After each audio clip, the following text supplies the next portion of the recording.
So here's what we're going to create.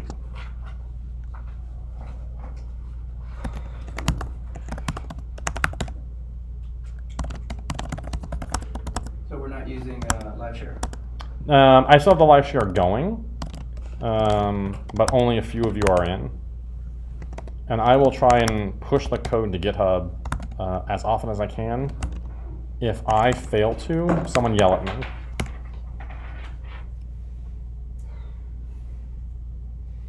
So this is what we're going to create. We're going to create this tic-tac-toe where we can play tic-tac-toe and win. Ooh. You're going to teach us how it fades. Uh-huh. Bet. Right, or O wins. So what I'm going to give you all is the initial HTML and CSS for this, which has in it that like cool fading stuff.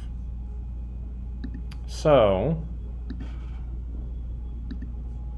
I'm going to replace my app.js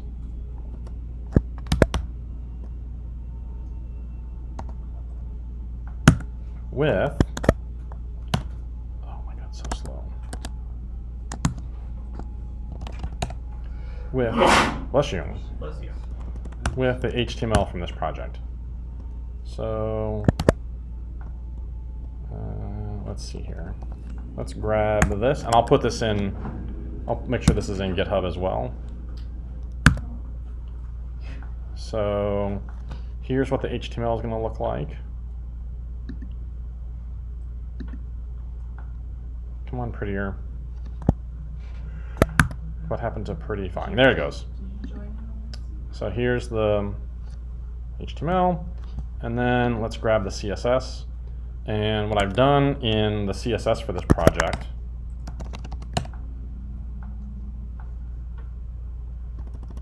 is I have documented how all of the CSS works.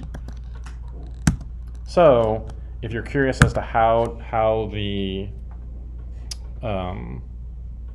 does that fading and all that happen, it's all documented. All of the CSS that I wrote in here is all documented. So for instance, how did I draw these tic-tac-toe lines?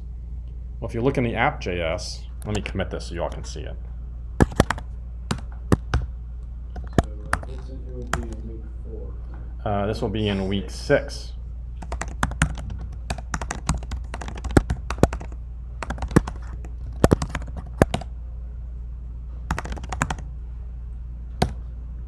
So it's in week 6, React tic-tac-toe. You want to grab the app.js and the index CSS. So for instance, my board is just a, hey, Michelle's in. I'm going to do some research on the break. So my board is just as a div for each row. Right? And then divs inside for the cells. So how do I get all this formatting? By very carefully applying a border to every div and then turning off the border for certain elements. Right? So there's a border on every one of these divs, but on the first child row, first child div, I turn the top and the left border off. On the first row, but the second div, I turn the top border off. On the first row, but the third div, I turn the top and the right border off. Okay. So if I got rid of this and saved it, right, puts that side border back on, right? And then through here, I show you how, what is happening? That was great. Someone found a way to hack live stream into yours. Holy crap. Copy paste that. I wasn't touching it. What? Maybe I didn't make a non-shareable. Are we done? Yeah, I was trying to copy paste it, so it would have been me. You sucked it right out of it. I didn't do it. Just trying to take that. Thank you. Yeah. Thank you. I mean, I copied your CSS over mine, that's all I did. I didn't touch yours. This live share should be a One way. one-way.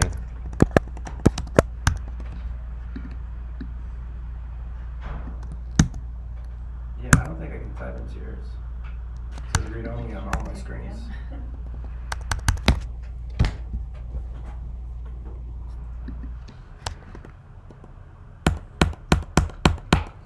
Type. What is going on? Why can't I type anymore?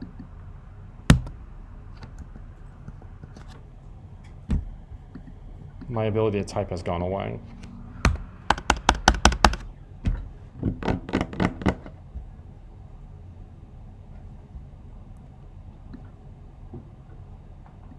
I feel like somehow what's going on.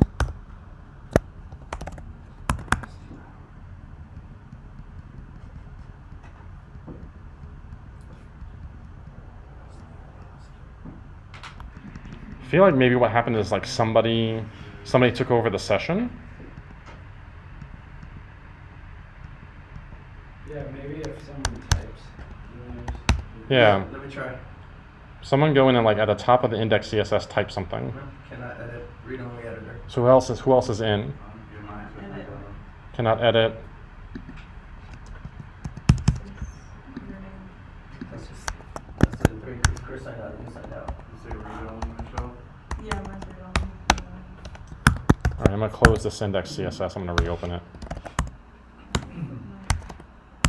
Okay, I closed it and reopened it. Now it's fine. So maybe this live share is a little wonky. Cool. So anyway, if you want to look through the CSS on your own time to see how some of the things like how does that text do its like little expandy thing when it shows up, you are welcome to. You are welcome to. Cool. So here's our static HTML and CSS. Everybody kind of caught up to here who's following along? Cool. So just to make sure that it would work, let's put a couple of X's and O's in certain places statically in our markup, right? We're still at that stage where we are doing static markup of our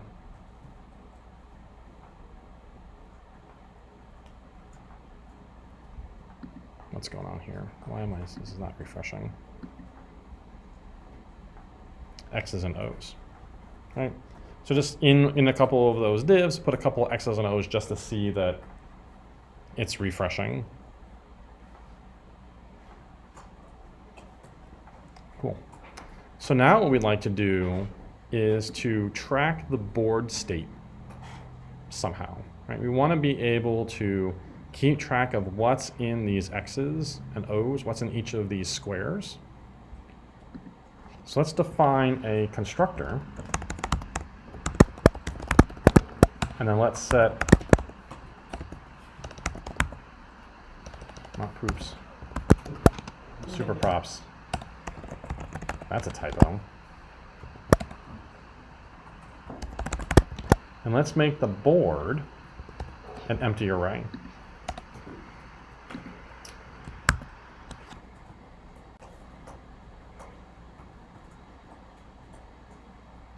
Actually, let's make it an array of 8 blank strings. Let's see about that. 4, 5, 6, 7, 8. 8, 9. Yes, thank you. 8, 9. I was thinking 0 through 8. 9 empty strings. So here's our board state. And I will add this. What's going on?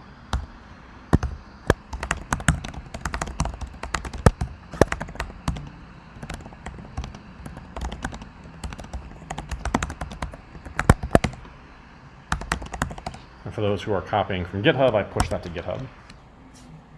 Cool. So your board, your constructor, props, super props, this state is an object with an attribute board, and the board is going to be an array of 1, 2, 3, 4, 5, 6, 7, 8, 9 empty strings. So here's what I'd like you to do, is change your board in some way and put an X and an O in a few places, wherever you like. You don't have to put them in the same place I put mine. Just inside of your board, put an X and an O and another X. It doesn't matter where. Right? Just fill in a few of these. An X and an O and an X. Doesn't matter where. Don't have to copy mine. Just at least like 2 or 3 of them not being empty strings. Right? You're just going to fill in 1, 2, or 3 of these spaces to be not empty. And now what I'd like you to do is, on your own, take a minute or two to change all of these hard-coded or empty divs and replace them with pulling their value from the state. See if you can figure out what's going to go here, right? If this X is here, what do I put here to make this be the X that's from the state here? So this is going to be an exercise for the person coding along. So take a minute or two and see if you can figure out, what do I put here that rather than this hard-coded X, I want this first element in the board to appear here. What do I replace this hard-coded X with to make that happen? Here's your first hint. Right? It's some form of React interpolation. So what goes inside of this React interpolation right here? Take a minute or two to work on that.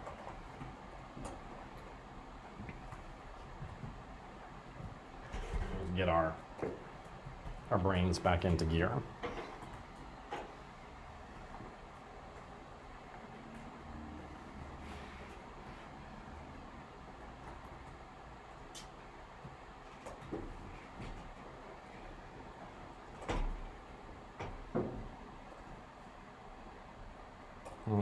And if you're brave, if that's working for you, see if you can replace the other remaining 8 divs, plain divs, with things in here. See if you can work on this on your own for a bit. And if you get this first one working, see if you can replace the other ones in there. Yeah, see if you can work on it on your own. Hey, Toby, see if she can work on it on her own for a little bit.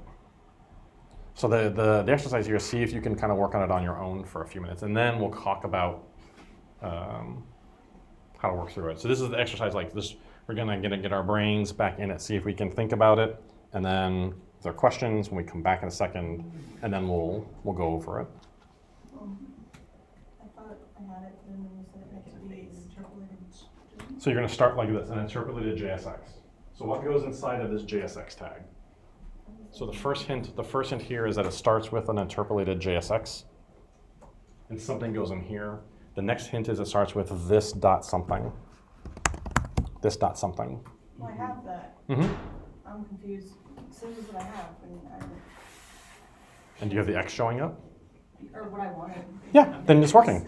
So what is How did you- an interpolated string? No, I said an I have this. JSX interpolation. And I need the next step after board.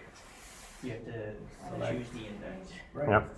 So, yeah. So this is JSX interpolation. And string interpolation looks like this. Remember index. That's what I was Starts at 0. Right. But yeah. So here we're just doing JSX because we're in the middle of writing HTML. Right. We're in the middle of JSX. So we use the JSX interpolation. So what we're looking for is this dot state dot board 0. So we're going to take this component state board 0. That should give us whatever's inside of this first element. And if we make this an O, all right, this should refresh with an O. So if that's true, what goes here? Uno. Yeah, Then 2, then 2, then 3. all the way up to Yeah. So this becomes the state board 2.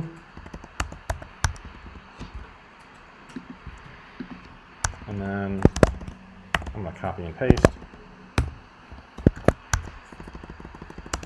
3, 4, and 5.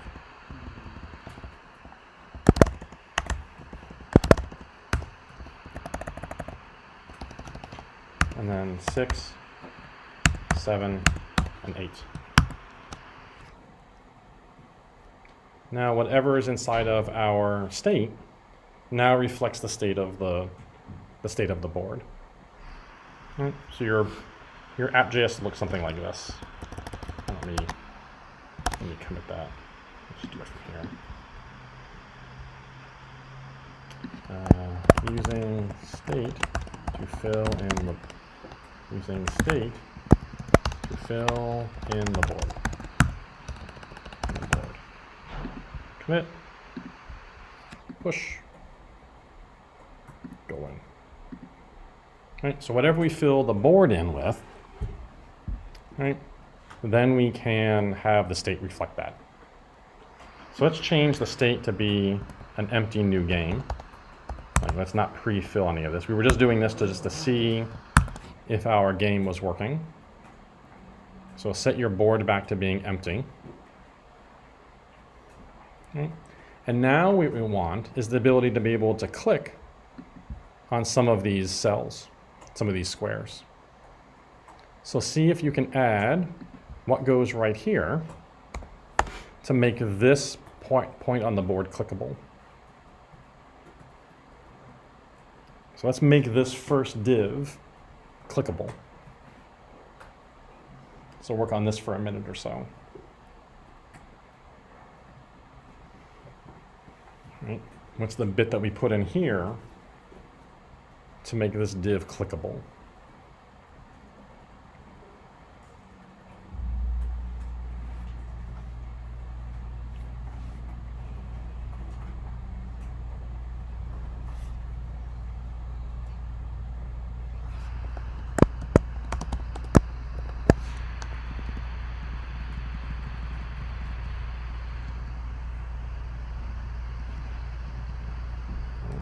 So your first hint, it should be on click equals braces and something that goes inside.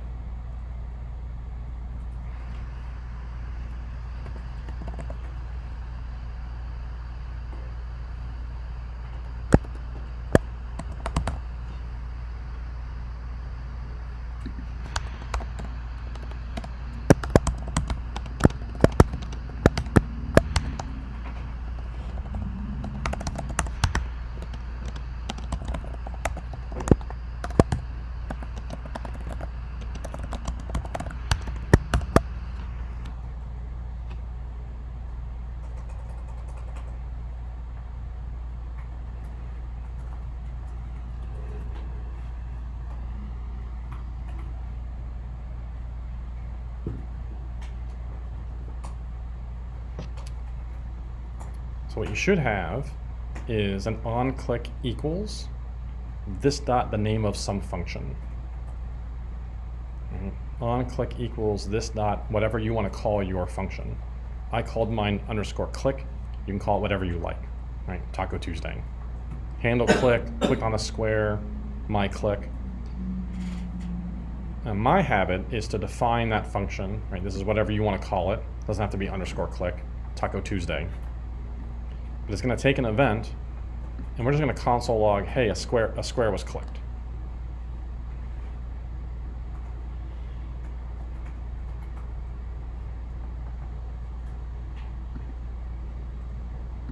And let's see what happens if, let's put my console down at the bottom. What happens if we click in the square? Hey, a square was clicked. Right? But if I don't click anywhere else, right, nothing, because I only put the on click on that one square.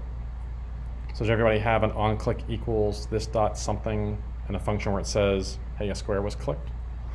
Cool. Let me commit this.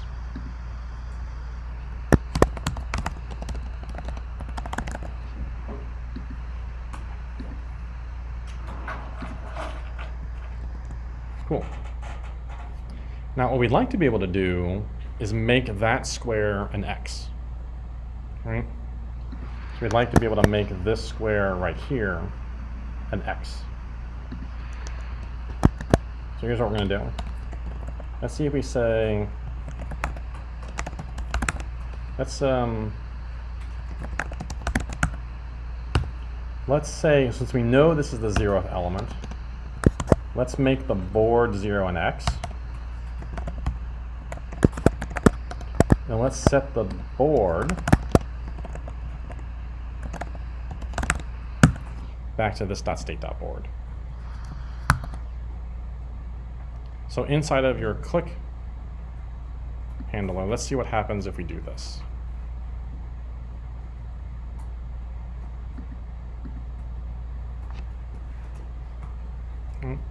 So we're going to make this state board 0 and x, and then update the board back to this .state.board. This is not quite the right way of doing this, and we'll probably talk later this week about why this is a bad style. But for now, this is okay. Modifying these kinds of objects inside of a state's a little tricky. But for now, we'll just say, hey, at the 0th element of the board, put an x there, and then let's make the board equal to this .state.board. We just modified it here. Let's make the board this new modified state. So now if you click in that upper left-hand column, right, you should get an x. Has everybody got the x going? Cool. So the add this is going to be changing the clicked cell to have an x.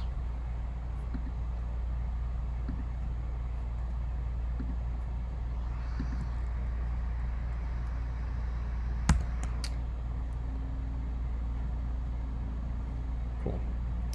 So, but here's the challenge.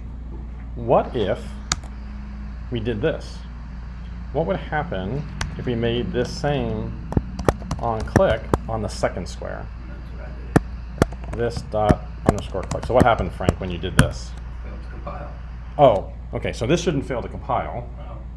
Oh. So if it says fail to compile, then you type something wrong.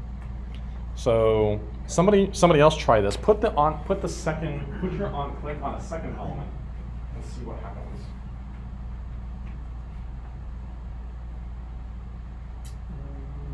Oh, you didn't finish this. It's here.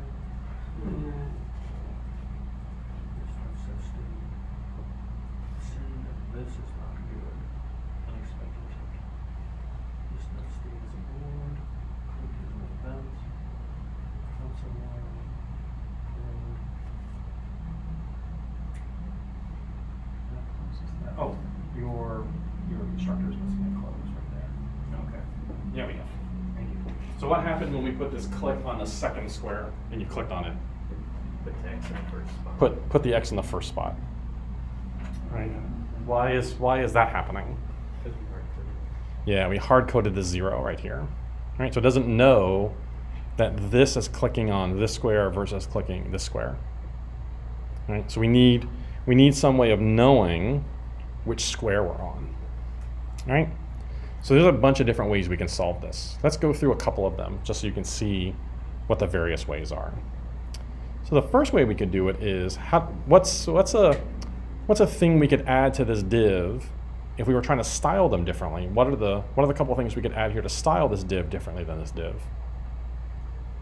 What are the two things we learned way back in week 1 that controls the style of an element? Yeah, a class or an ID, right?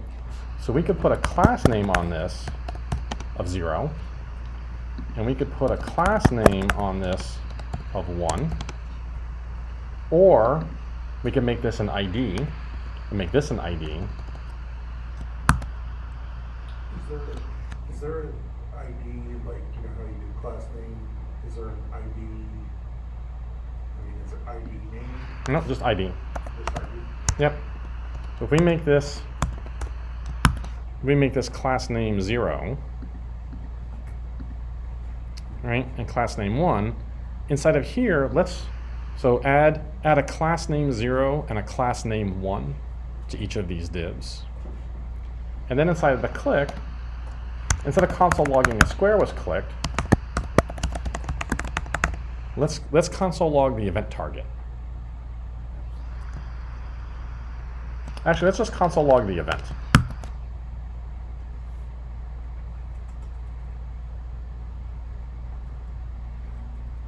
So let's go ahead and click on this square here. If you've got to click on both of them, what you should get is this event object way down here. Right? Here's the event object. It has all these things in it. But one of the things that it should have is the target. What? Why is the target null?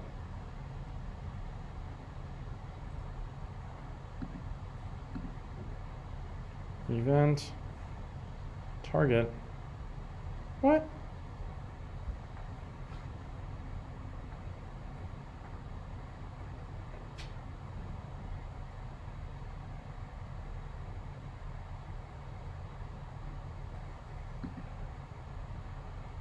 Oh.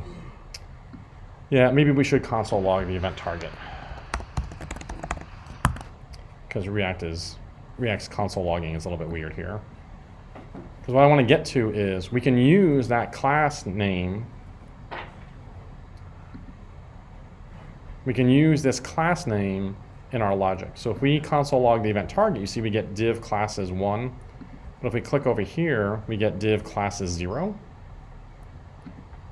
So one of the things we can ask on the target is, give me back the class name for what I clicked on. So now when I click on this, aha, I get a 1. And if I click here, I get a 0. So by adding a class to each of these, a class name to each of these, I can ask for that class name on the thing that was clicked. Right? But this is going to be a string. Right? Class names are always strings like board or app. Right? Even though this is a 1 here, this is a string 1. So if we want to turn this into the square, exactly, let's use parseInt. Let's make a const index is this. Right. So we now have class names on the divs that we're clicking on, and in the event, let's parse int as an integer the class name. We call that index, and replace that hard-coded 0 with an index.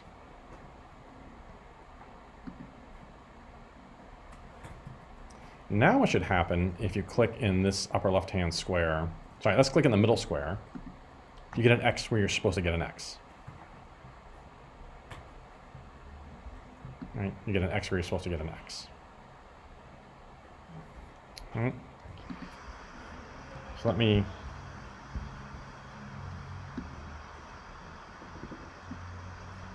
save this. What happened to my status bar? Oh, I guess I need to make it wide enough so it can be seen. Well, that's chunky. So using class name to indicate where the square is. Right? So this is one way we can do this. Let's talk about another way we haven't talked about yet. So you know how we have class name and ID and all of these things? Well, we're adding properties to this div for a class name that doesn't really exist in our styling, right? We're not having a class called 0 or a class called 1 for styling. We're just doing it so that we can have some information associated with this element. So in HTML5, because programmers did this so often, they gave us our own set of properties we can put in here called data dash. So any property that's data dash is a property that we, the developer, can control. So data dash, HTML is not going to do anything with this data other than keep it around for us. So we can make up our own attributes. So why don't we just call that attribute data index, data dash index. So data dash indicates to the browser that this property name is a special property that the programmer wants to use for tracking some information. Data dash. So if we come back up in here and we console.log event target, we get a special parameter here called the data set. So the data set is going to be an object with all of our data dashes inside of it. So I changed my class name to data dash index, and up in the event, I'm console logging event target data set. Really? It's not giving me back the data set? Event target data set.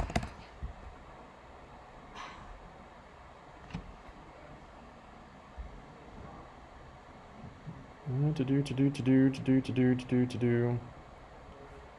All right. Oh, maybe it's data set without a capital S.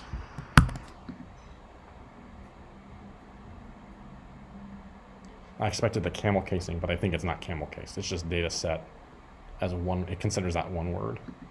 Yeah, there we go. All right. So you see when I click on this one, I get back an object that has an index 1. If I click on this one, I get back an object that has index being 0. So any data dashes you put in here,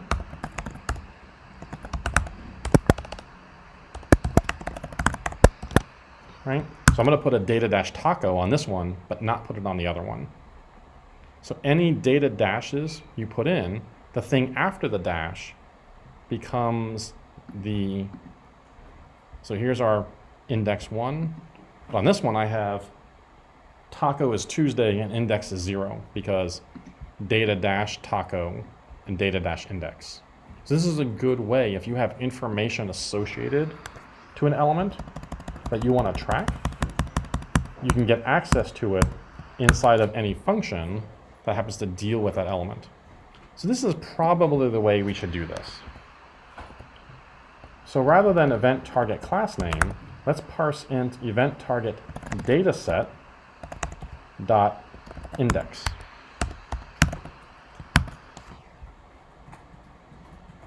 Event target dataset index, because that will be 0 and 1 for all of these. And we're not kind of trying to reuse class name as a way of storing information, right?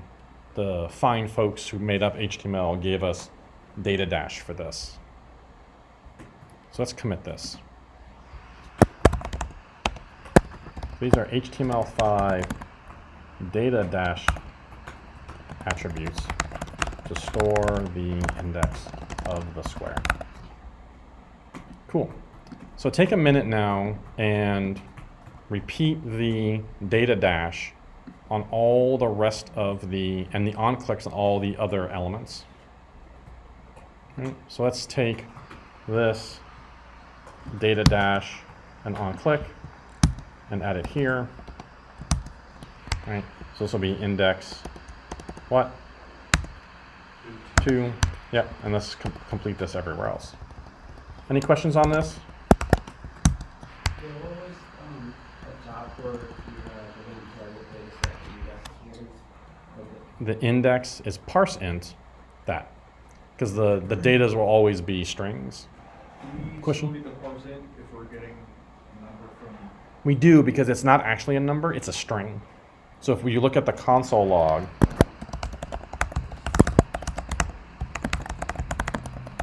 so if we log that data set to get those data dash attributes, you should notice that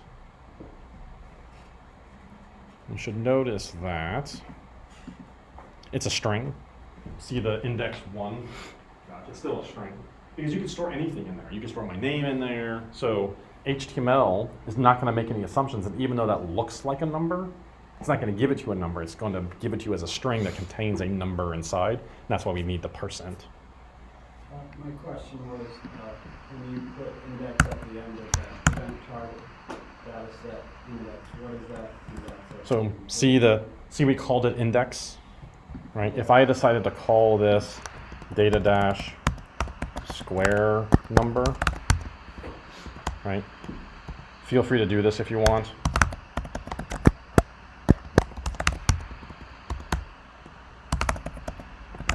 Whatever I put after this becomes the same thing here.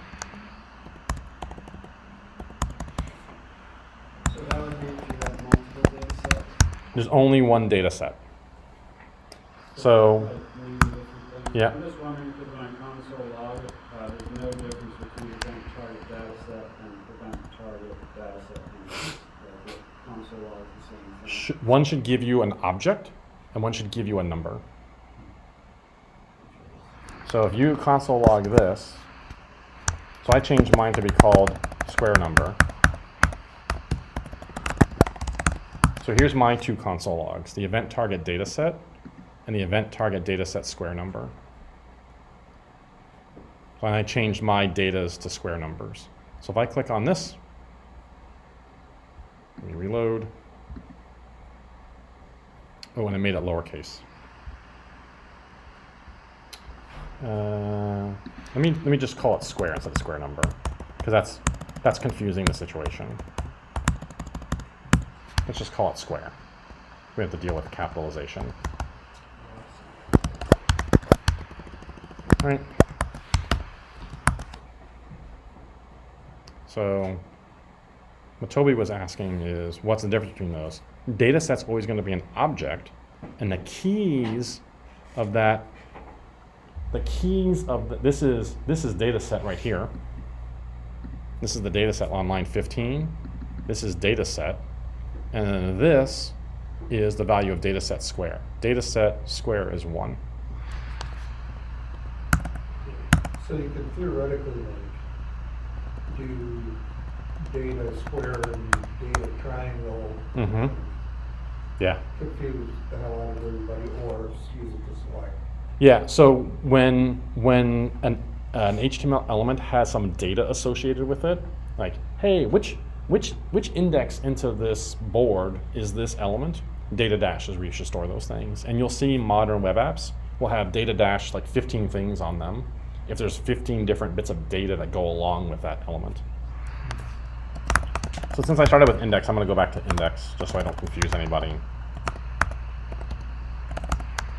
All right, I was just doing square as an example to answer Toby's question. All right, so if we put index, index, index on these, and we fix these up, right, this should be 0, 1, 2, and 3, 4, and 5. And then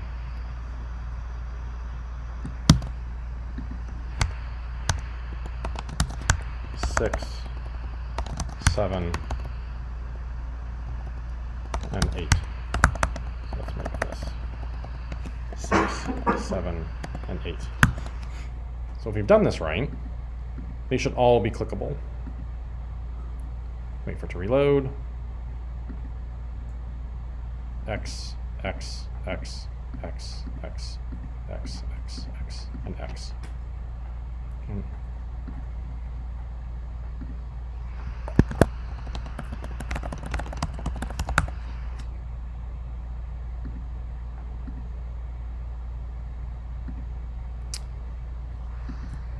Everybody kind of at this point where they can click on all the squares?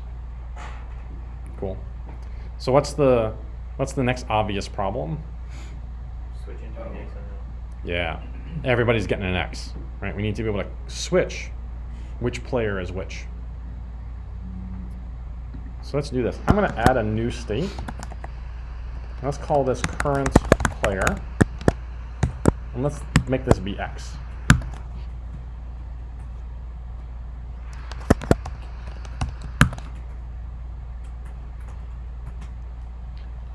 So So now on your own, see if you can now use this current player instead of the hard-coded X.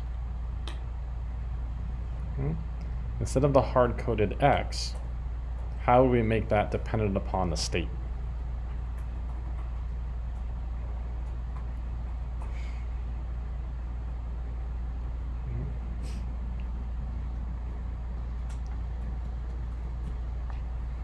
So find where the hard-coded X is and replace that now with our hard-coded state. Nothing should change.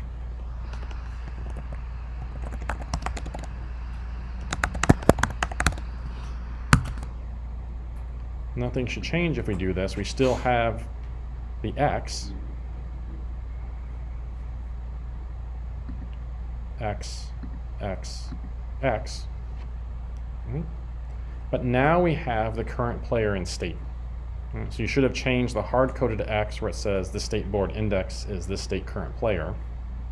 Change that X to this .state.current player.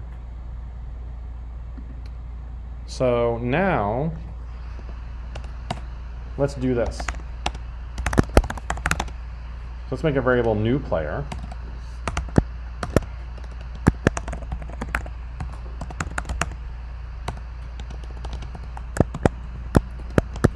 So on your own, see if you can finish this if statement.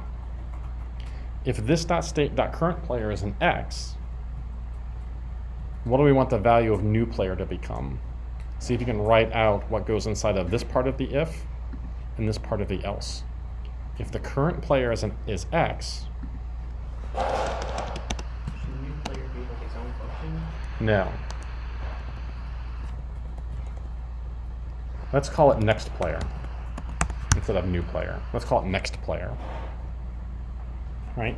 If the current player is X, then next player is going to be what? Yeah. The next player is going to be an O. Otherwise, next player is going to be what? Yeah. So if the current player is X, then the next player becomes O. But if it's not X, then the current player must already be O. Otherwise, the next player is X. If you didn't want to do the else, right, you could have another if statement here that says if this .state.current player is O. Right? This is the other way of doing that. If this makes more sense to you, awesome sauce, right? If the current player is X, make the next player O. If the current player is O, make the next player X. Except, we'll see that this doesn't work. So on your own, see if you can think for a second, what do we need to do to tell React that we have a new current player? And what do we want that to be equal to? So on your own, work on that for a minute. Right? How do we tell React, hey React, the current player has changed. After we played an X, I want the current player to be something else. Right? What's the next thing we need to do to tell React, hey, the current player has changed?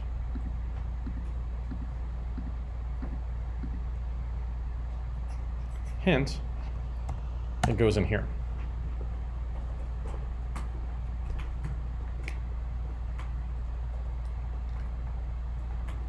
What's changing?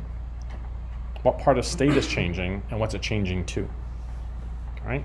The way we tell React something's happened is we change the state. So, what's changing, and what's it changing to? Well, what's changing is the current player. And what's it changing to? Next player. We're changing the current player in the state to the next player variable we just created. Okay. We're making the board, the new board we just made, and current player, right? If the current state player was O, then the next player is going to be X.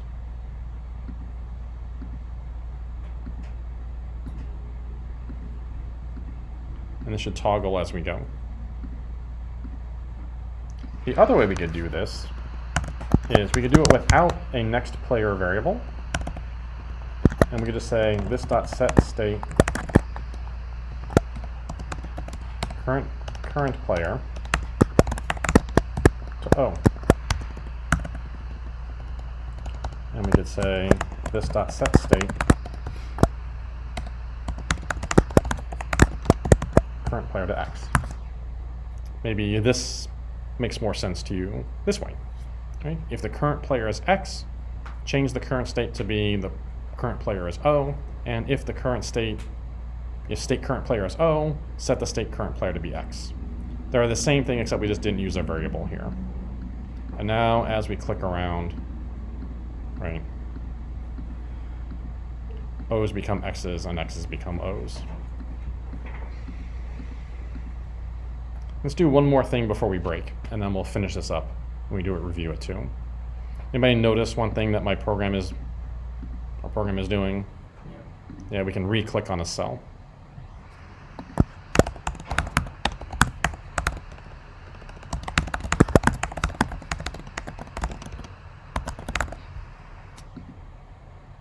So we need to stop it from doing that.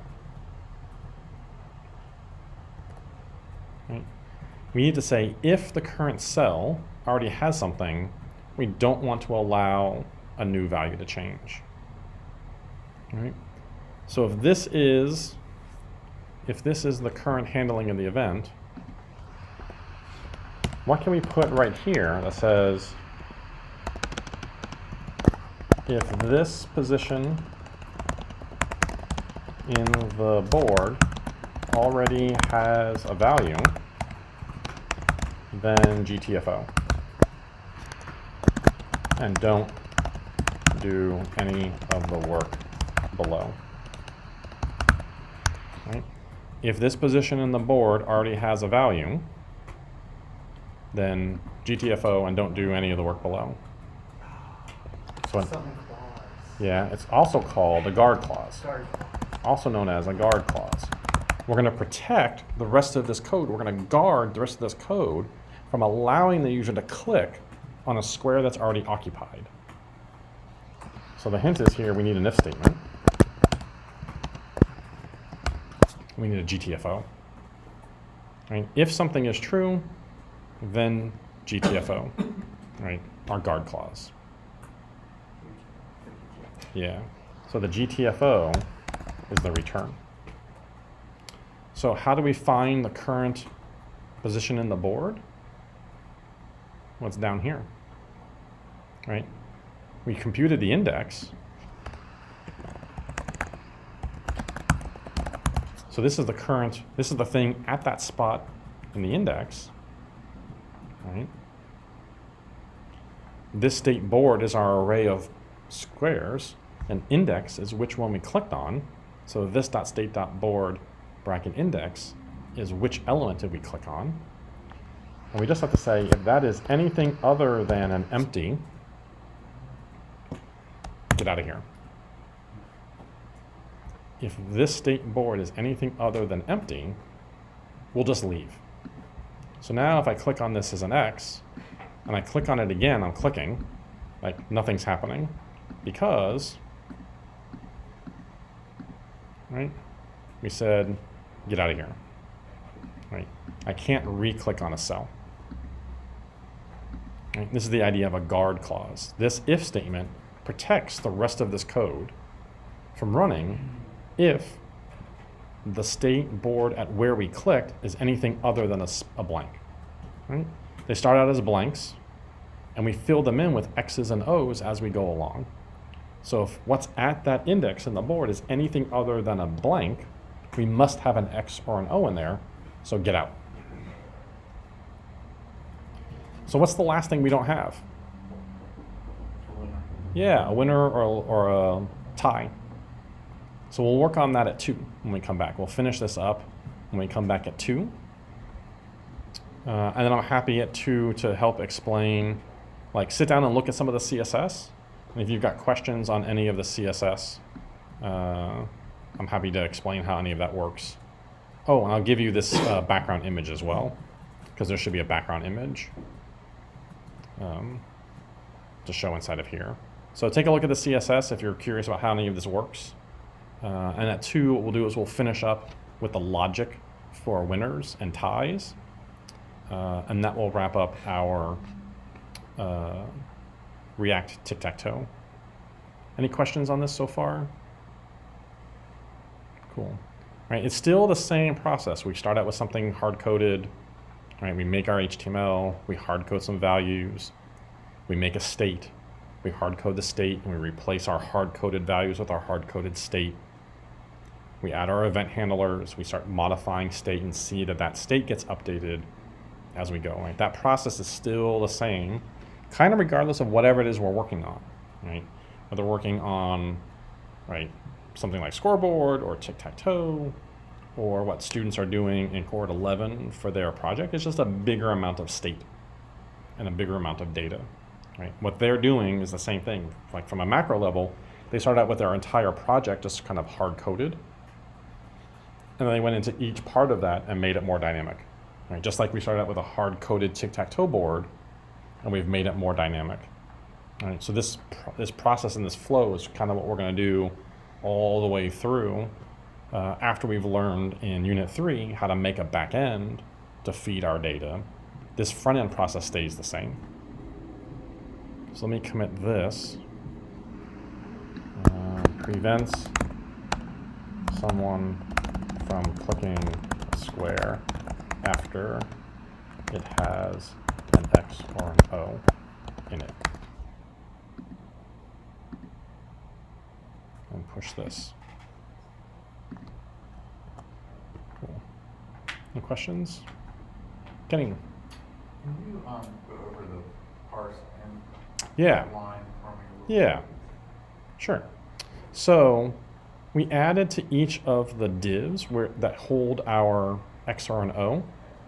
Right? We had an on click, but we need to know which element are we on. Right? We need to know that we're in, this is square 0, square 1, square 2, this dot state dot board 0, this dot state dot board 1, this dot state dot board 2. So we need to know that when the click happens. But when we're inside the click function, or whatever you call yours, right, the browser's calling us. We don't know which square it was. So we started out by saying we could put a class name here and access event target class name. So event target is always which thing was clicked. We could ask for the class name. But we commented that we're kind of mixing purposes here, right? Class names are really meant for styling things, not necessarily for holding data, right? Or they're for identifying elements, but not for holding information. So HTML5 gave us the idea of the data dash attribute. So anything that starts data dash is not used for styling, right? Or for finding elements. It's for attaching information to an HTML element. This HTML element's index, we're saying, is 0. Right? And we can add as many data dashes as we want, right? John pointed out we could have data dash triangle, data dash taco, data dash whatever, such that when we have one of these event targets, we can ask for its data set, and that will give us back an object where the keys will be everything after the dash. So if we had data dash taco equals Tuesday, and we ask for the data set of this div, we would get index being the string 0, and taco being the string Tuesday. So in our event handler, event.target.dataset, this is an object that has keys being whatever our data dashes are. Well, our data dash is called index. So event target dataset index will be 0 if we click on this one, 1 if we click on this one, it'll be a 5 if we click on this one. That's what we'll find in event target dataset object index. Right? We could use the lookup version like this. This would work just as well. Right? This is looking up an object with the bracket notation, or we can use the dot notation. Right? Since we named it nicely, it doesn't have any weird dashes or characters in it, we'll use the dot notation because it's easier. Well, this gives us back a string. And it's going to give us back a string 0 or a string 5. Well, we can't use that to look up the element in an array. Right? If we have scores equal to, let's do names. If we do names equal Gavin, Jason, Mark, and Tony, right? And we have index being the string 1. And I say names of index. Oh shit, that worked. Oh, that actually works. That's cool but weird. So I expected this to fail, but it works. Yay, JavaScript. Yay, JavaScript. Actually, I never thought about that. It Ja- knows it can turn it can- a string one into Yes, absolutely. Automatically. Wow. Learn something every day. I expected this to fail and give me back like an undefined. Because what I was hoping we would have to do is say something like index equals parse int index. Right, oh, parse int 1. To give me back a real number 1, not a string 1, and then say names of index. So that's what parse int always does. It converts Yeah. So if I give it something like this, I get back the number version, not the string version of it. It gives me back a real number. And it's smart enough to say, if I say parse int of 42 Gavin, it just gives me back the number part. Right? But if I say Gavin 42, I get back that's not a number. And so you have to do parse int because, This index is a string. yeah, this is But as we just learned, we actually don't have to do that. Because JavaScript is smart enough to see, right, when we did this, right, we're trying to find the indexed thing into this array, but names of index with a 1, here's names of 1 still works. That's cool. We don't have to convert that to an int. We can just say the index is event target data set index, and it works. Yay, JavaScript. +1 for JavaScript, right? As long as that index is a string of the number, it'll work when we look it up inside the array. Nice. We don't have to parse it. Now, if I made this like, oops, right, if I make this Gavin, then I'm gonna get an error, right? As long as we are good and we made sure that our indexes were strings representing the index into the array, we actually don't have to do the parseInt. But if we want to make sure, we would do a parseInt, and maybe,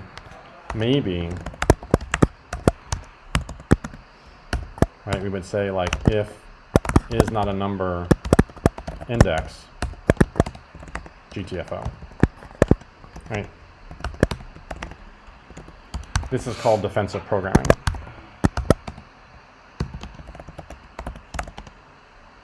Defensive programming. What if the data set index isn't really a number? Right? Like what if at some point another developer comes along, right, for some reason and screws up and makes this data-index, right, Gavin, right? Without that defensive programming part, our program would blow up rather than just do nothing in that square, right? If we didn't have this like defensive programming part, if index is not a number, GTFO, right, if we took this out, right, the user wouldn't see anything, but our program would, I think. Let's go to the console.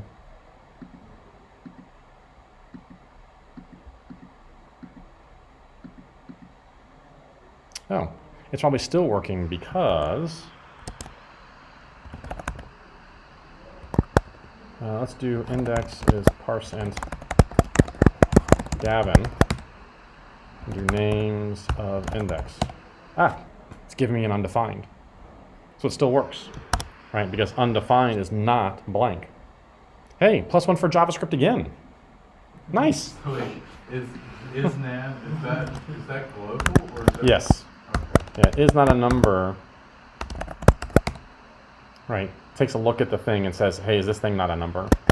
And it's even smart enough to work on these things and on these things.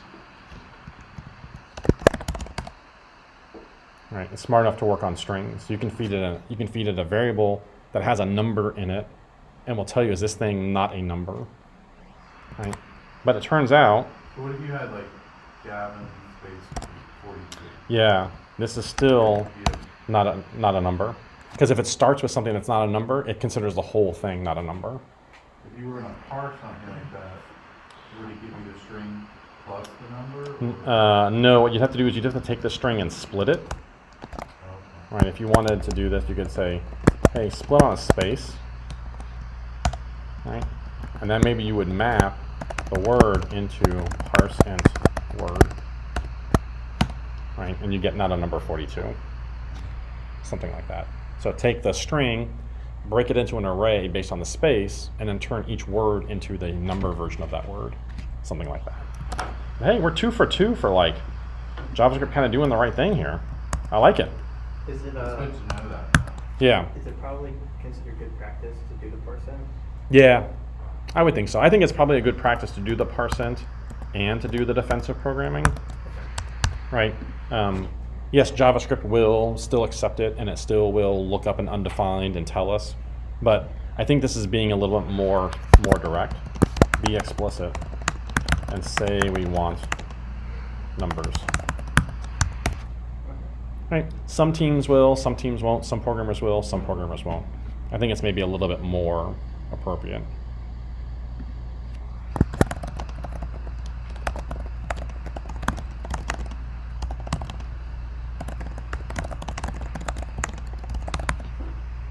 Cool. All right, let's do lunch break, and then we'll come back at 2, and I'm happy to walk through the CSS if you want, and we'll finish up the logic for tic-tac-toe.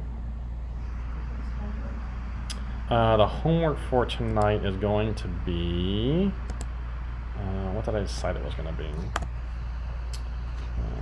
Let me stop the video, and then well, actually, you know what? Yeah, I'm going to stop the video, and I'll tell you what the homework is going to be.